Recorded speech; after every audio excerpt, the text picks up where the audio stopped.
Toque de queda con Mingo. Seguimos ya recta final con el doctor José Vicente Haro y dejamos para esta parte una cuestión un poco dramática, porque queremos darle la palabra al doctor José Vicente Haro para que nos compacte, para que nos resuma el estatus de este joven que se llama Edison Calderón.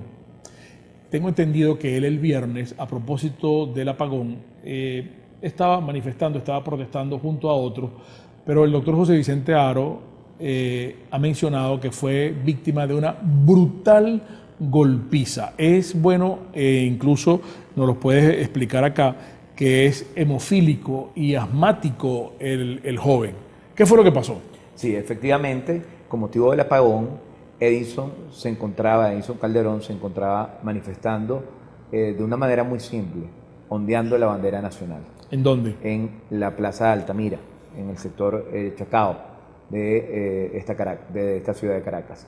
Y entonces, la semana pasada, pues el día viernes, con motivo del apagón, él hace esto.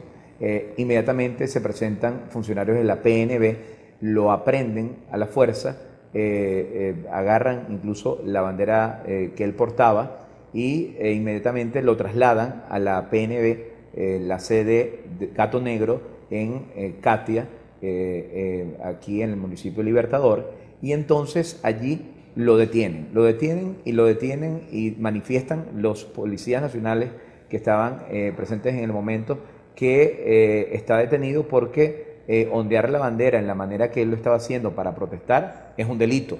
Esa fue la expresión. ¿Y de qué manera lo estaba haciendo? Simplemente ondeándola, protestando. Entonces ellos, los policías nacionales, en medio de su ignorancia, ellos piensan que eso es un delito. Entonces, bueno, fue una situación muy difícil. Él queda aprendido.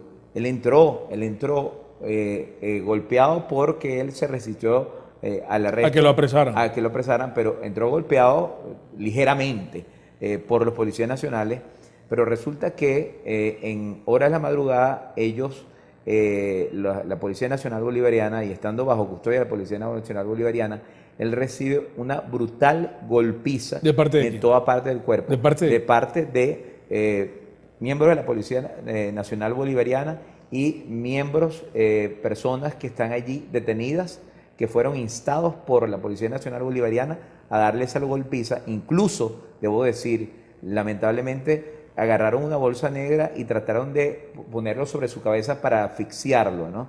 Y en medio de eso, el órgano que resultó más golpeado brutalmente fue un ojo, el ojo derecho, y ese ojo derecho empezó a sangrar, y nosotros advertimos a estas personas de la Policía Nacional Bolivariana que él era hemofílico, que tenía una situación de asma, y yo creo que lamentablemente precisamente por eso se ensañaron contra él. Aún mucho más. Porque lo vieron en una situación de debilidad particular, y se ensañaron contra él. Llegó un momento en que la gravedad de la situación fue tal que la misma Policía lo traslada para que lo operen. Lo traslada para una clínica popular en Catia. En la clínica popular en Catia no lo aceptan porque dicen es un caso demasiado delicado, no tenemos la capacidad para hacerlo. Luego se traslada al Hospital Vargas. En el Hospital Vargas no hay oftalmólogo, no habían los reactivos, no habían los equipos médicos para hacer las pruebas, no había, vamos a decir, lo básico necesario para poder hacer esto.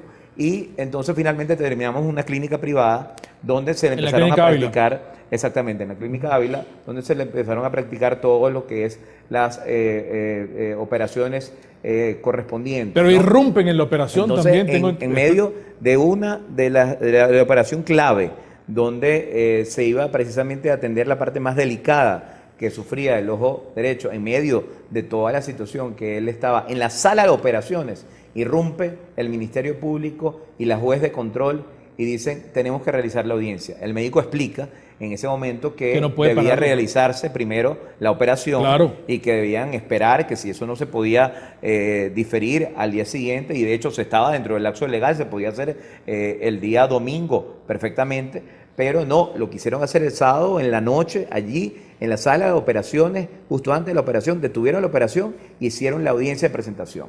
Y por supuesto, al ver y a constatar el grave estado de salud de esta persona, a la fiscal y a la juez, a pesar de que pidieron y abrieron, de hecho, un juicio penal en su contra por instigación a delinquir y obstrucción de la vía pública, y ese juicio penal ahora se abre, ellos no pudieron dejarlo en situación de prisión, de detención. de detención, porque dejarlo en situación de detención era prácticamente condenarlo a la muerte. Es decir, se les iba a morir en cualquier centro de detención en el estado en que está. En estos momentos, gracias a Dios, después de la operación que se hizo, luego de la audiencia de presentación, después de las operaciones y todos los controles, las suturas y todo el control que se ha llevado, bueno, está bajo observación, ha mejorado su situación desde el punto de vista de salud, está estable, está bajo cuidados y está hospitalizado. Y bueno, estamos Pero ya para terminar, su salud. Lamentablemente por cuestiones de tiempo, ¿qué reflexión puede usted compartir con nosotros, con la audiencia de este caso? Que un nuevo caso de tortura, pues, sí, ¿no? Un nuevo caso de tortura, tratos crueles, inhumanos y degradantes que violan la Constitución y la ley contra la tortura, los tratos crueles, inhumanos y degradantes. Y debo decir, a eso conduce un Estado socialista militar, a eso.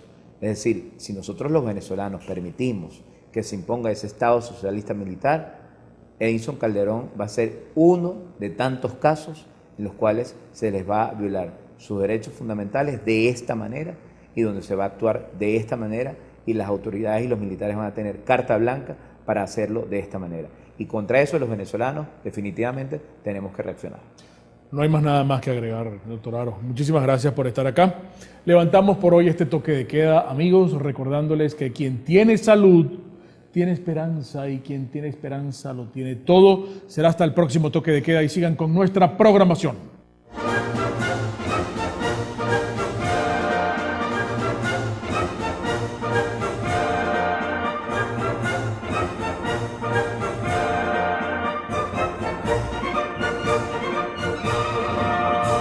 Toque de queda con Mingo. La empresa no se hace responsable por las opiniones e informaciones transmitidas en este espacio.